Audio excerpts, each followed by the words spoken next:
In a world where headlines often divide us, there exists a moment each December that reminds us of what truly binds humanity together. It's not found in grand palaces or political speeches, but in the gentle flicker of candlelight, the harmony of voices raised in song, and the quiet tears of joy that glisten in the eyes of strangers who become family for one sacred evening. This is the story of how one woman's vision transformed a simple church service into something extraordinary, touching lives in ways that would echo far beyond the ancient stone walls of Westminster Abbey. What began as a personal mission to heal and inspire became a beacon of hope that reached into homes across the nation, proving that sometimes the smallest acts of kindness can create the most profound moments of magic. Catherine Elizabeth Middleton had always believed in the power of coming together. Even as a young girl growing up in Berkshire, she would organize neighborhood gatherings, bringing families together for simple celebrations that somehow felt magical.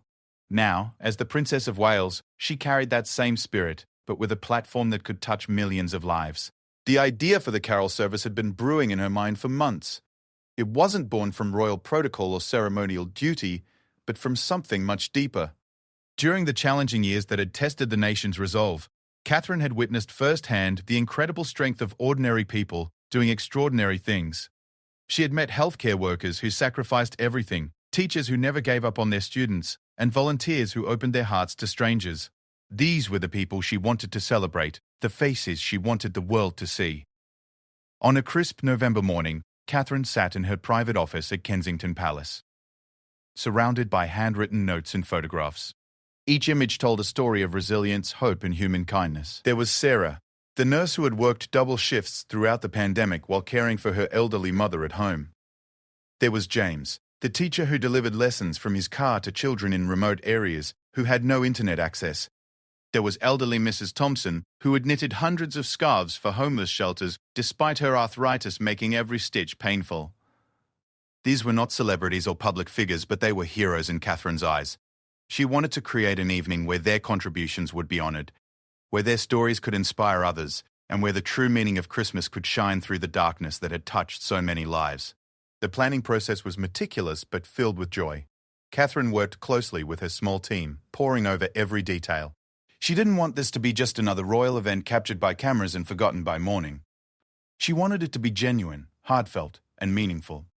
Every song was chosen for its ability to touch hearts. Every reading selected to offer hope. Every guest invited because they represented the very best of humanity. Westminster Abbey had been chosen not for its grandeur, but for its history of bringing people together in times of both celebration and sorrow. The ancient stones had witnessed countless moments of national significance, and now they would witness something equally important, though perhaps more intimate. The Abbey's soaring arches and magnificent stained glass windows would provide the perfect backdrop for an evening dedicated to the power of community and love. As the invitations were carefully prepared, Catherine insisted on a personal touch. Rather than formal royal summons, she wanted each guest to receive a handwritten note explaining why they had been chosen and what their contribution meant to others. She spent hours at her desk, her fountain pen moving across cream-colored paper, ensuring that every word conveyed genuine appreciation and warmth. The guest list was unlike any other royal gathering in recent memory. Alongside members of the royal family and traditional dignitaries, there would be foster parents who had opened their homes to vulnerable children, young people who had overcome tremendous personal challenges to help others, and community leaders who had never sought recognition but deserved it nonetheless. Catherine particularly looked forward to welcoming the children's choir from an inner-city school that had struggled with funding cuts. Their music teacher, Miss Ed Burchett Rodriguez, had refused to let budget constraints silence her students' voices. She had organized fundraisers, sought donations of instruments, and even taught lessons in her own home when the school couldn't provide adequate space. The choir had become a source of pride and hope for the entire community, and Catherine had been moved to tears when she first heard them perform. Then there was David, a war veteran who had started a program pairing elderly people with young volunteers for weekly visits.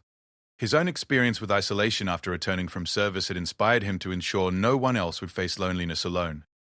The program had grown from helping just 5 elderly residents to serving over 200 people across 3 cities.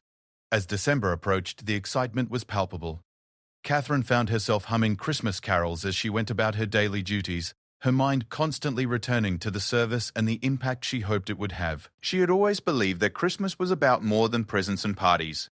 It was about recognizing the light that exists in even the darkest times, and celebrating the people who helped that light shine brighter. The media attention was intense, but Catherine remained focused on her true purpose.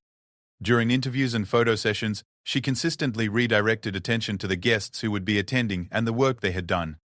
She spoke passionately about the teacher who had created outdoor classrooms during lockdown, the teenager who had started a food bank in his garage, and the grandmother who had sewn masks for an entire hospital staff. William watched his wife's dedication with admiration and growing excitement. He had seen her throw herself into many projects over the years, but there was something different about this one. There was a personal investment, an emotional connection that went beyond duty or expectation. He knew that this service would be a reflection of Catherine's own values and beliefs, a window into the woman he had fallen in love with all those years ago.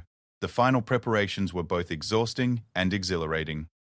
Catherine visited Westminster Abbey multiple times, walking through the nave, sitting in the pews, and imagining how each moment of the service would unfold. She wanted to ensure that every guest would feel welcomed and valued, that the music would lift spirits without overwhelming the intimate atmosphere she hoped to create.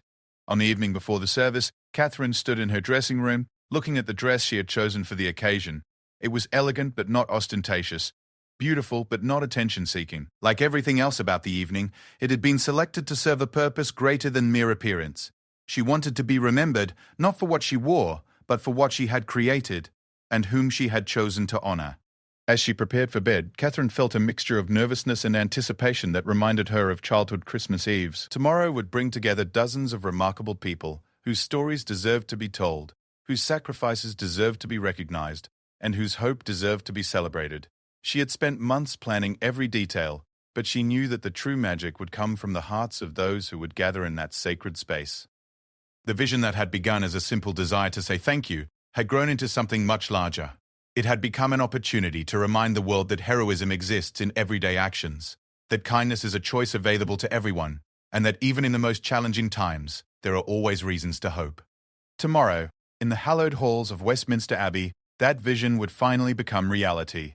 The December air held that special crispness that only comes in the weeks leading up to Christmas, and London seemed to sparkle with anticipation. As evening approached, Westminster Abbey began to transform from a historic monument into something alive and breathing with expectation. The ancient stones seemed to hum with the energy of preparation, as flowers were arranged, candles were lit, and the final sound checks echoed through the nave. Catherine arrived earlier than most of her guests, wanting to personally greet as many people as possible. She had changed from her daytime engagements into an elegant burgundy coat that caught the light beautifully, but didn't overshadow the importance of the occasion. Her choice was deliberate. She wanted to look approachable and warm, like someone you might confide in rather than someone you would hesitate to approach.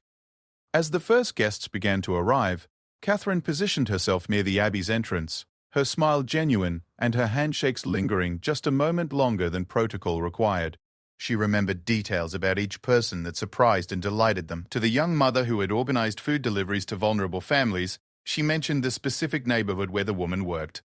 To the retired carpenter who had built playground equipment for underfunded schools, she asked about his latest project by name.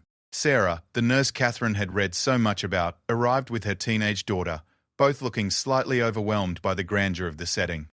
Catherine approached them immediately, extending her hands to both women.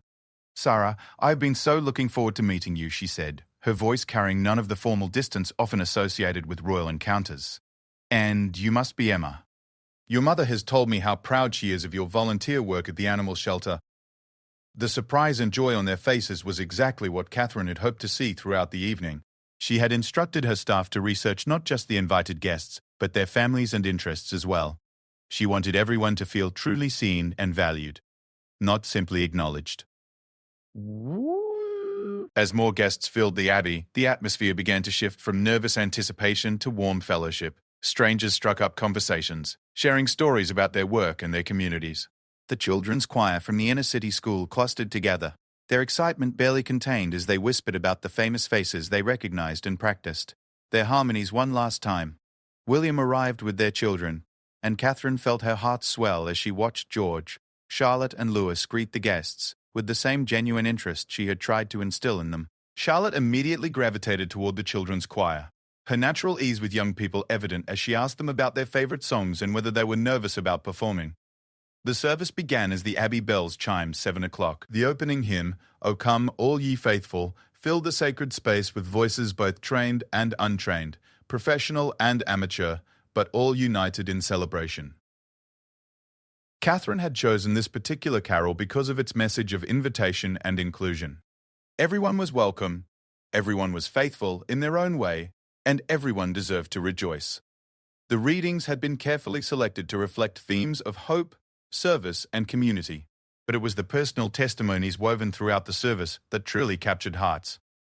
David, the war veteran who had started the intergenerational friendship program, spoke briefly about how isolation had once nearly defeated him, and how helping others had ultimately saved his own life. His voice trembled slightly, but his message was clear. We are all stronger when we care for one another.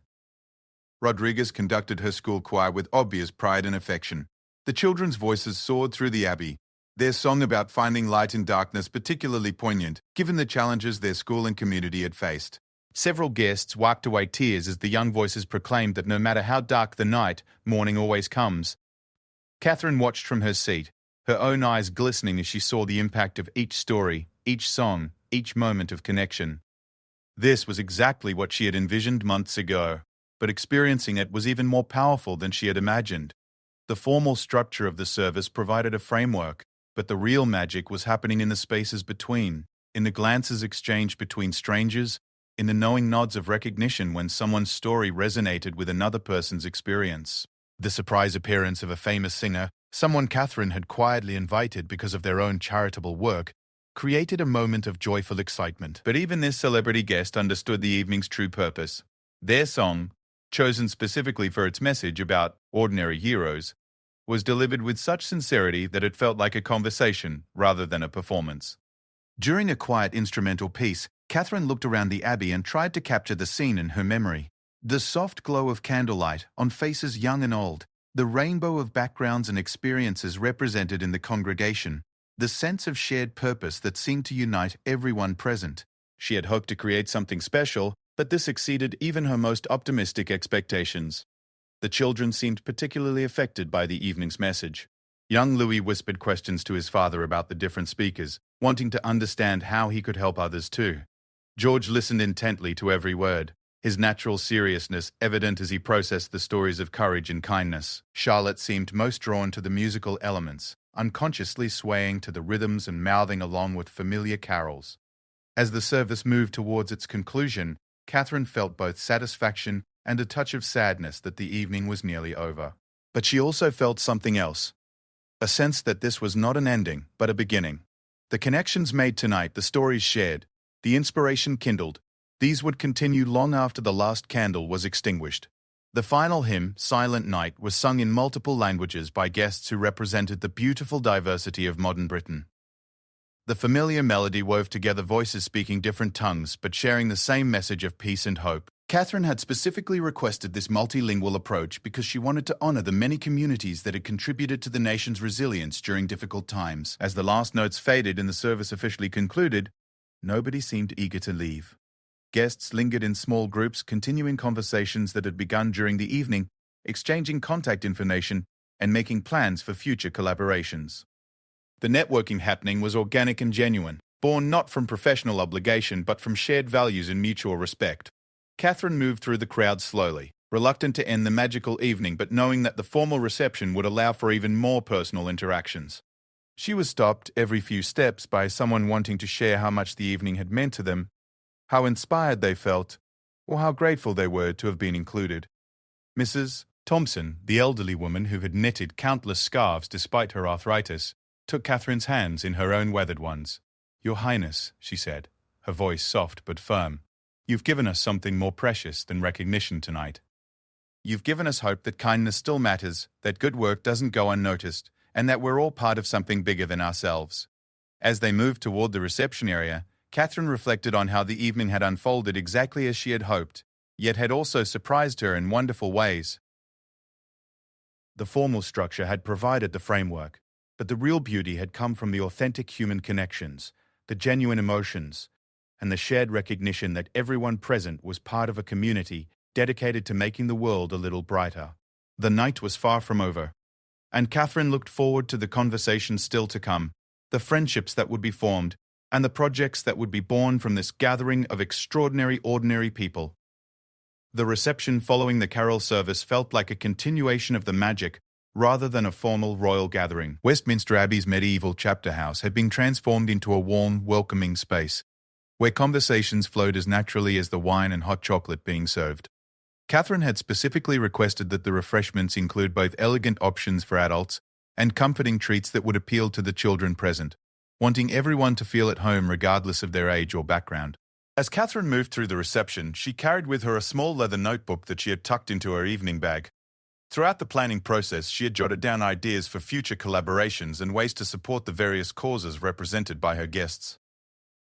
Now, as she spoke with each person, she found herself making even more notes, inspired by the stories she was hearing and the connections she was witnessing. The children's choir from the inner-city school had gathered around a grand piano where Charlotte was attempting to pick out the melody to one of the carols they had performed earlier.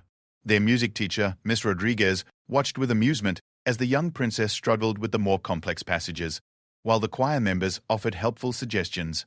The scene perfectly captured what Catherine had hoped to achieve: barriers broken down, connections made naturally, and joy shared across different worlds. Your Royal Highness, Ms. Grabala. Rodriguez approached Catherine with obvious nervousness but determined purpose. I wanted to thank you not just for tonight, but for what this means for my students. They've been talking about this for weeks, and I've never seen them more excited about it. But more than that, they feel important. They feel like their voices matter. Catherine smiled warmly, remembering the research she had done about this particular school and its challenges.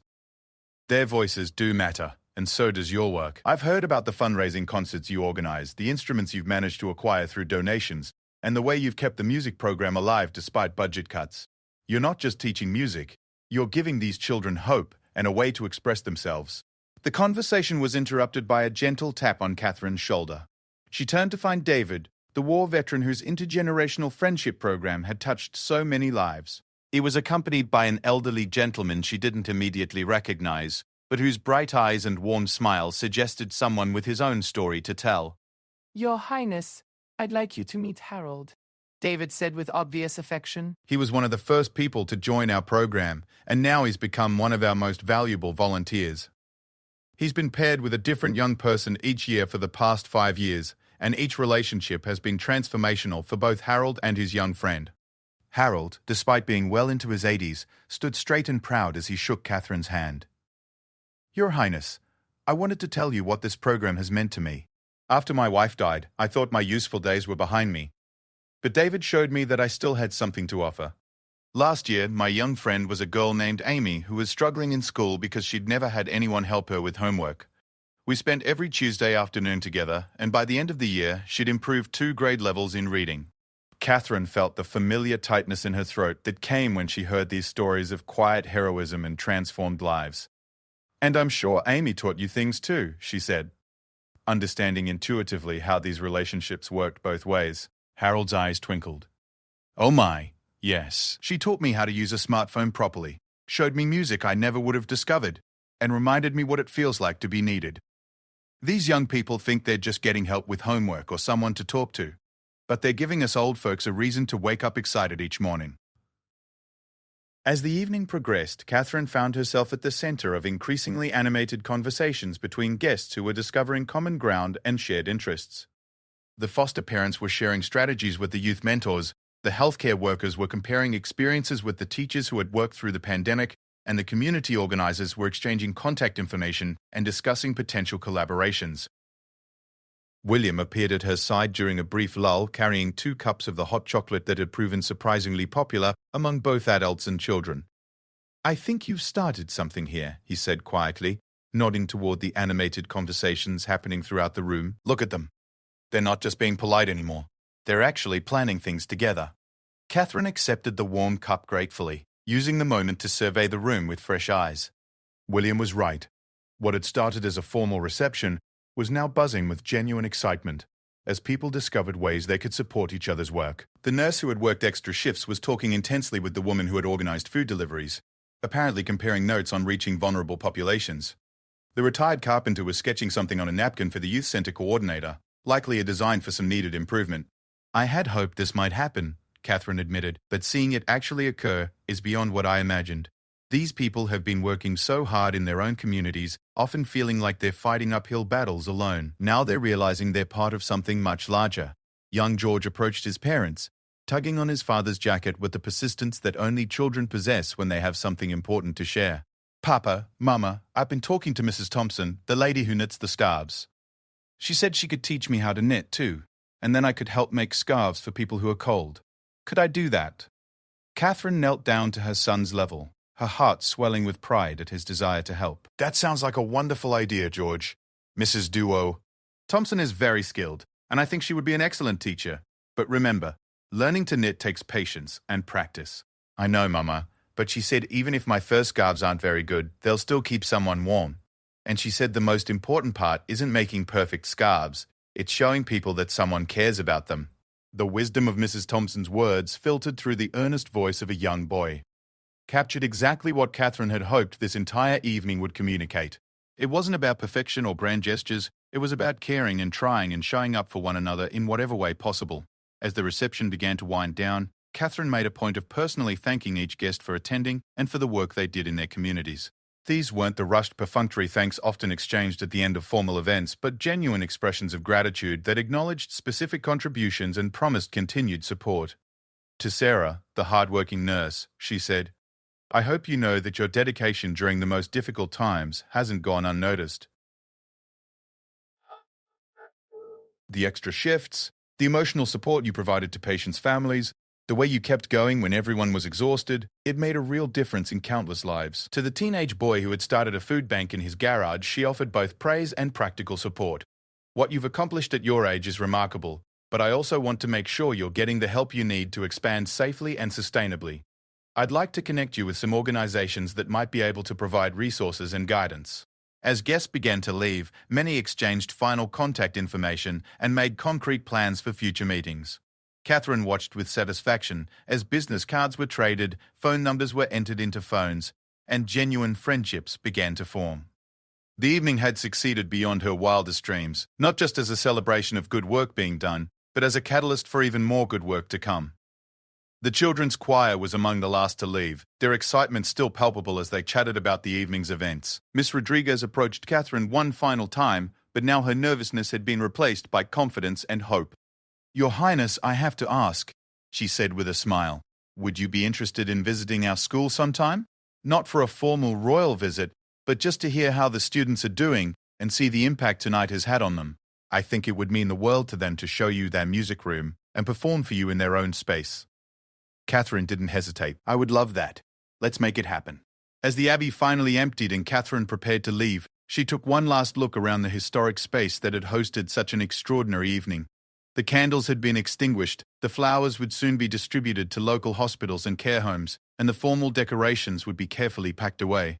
But the connections made, the stories shared, and the inspiration kindled would continue to glow long after the physical reminders of the evening had disappeared. On the drive back to Kensington Palace, Catherine reflected on what had been accomplished. She had set out to create an evening that would honor unsung heroes and remind people that goodness existed in their communities. What she hadn't fully anticipated was how the evening would become a launching pad for new collaborations, deeper friendships, and expanded impact. Her small leather notebook was now filled with ideas, contact information, and commitments for future support. More importantly, it contained the stories of dozens of people whose work would continue long after the headlines about the carol service had faded. These were the stories that truly mattered, the ones that would inspire others to look around their own communities and ask how they too could make a difference. As Catherine prepared for bed that night, she felt a deep satisfaction that had nothing to do with the evening's obvious success in terms of attendance, media coverage, or royal protocol executed flawlessly. Instead, she felt the quiet joy that comes from knowing that something meaningful has been created, that lives have been touched, and that the light of human kindness has been given a brighter platform from which to shine. The carol service had ended, but its impact was just beginning. In communities across the nation, people who had felt alone in their efforts now knew they were part of something larger. Projects that had struggled for recognition and resources now had new supporters and collaborators. And perhaps most importantly, the message had been sent clearly that ordinary people doing extraordinary things are the true treasures of any society. Christmas was still days away, But Catherine knew that the greatest gift had already been given and received, the gift of recognition, connection, and renewed hope in the power of human goodness to light up even the darkest times.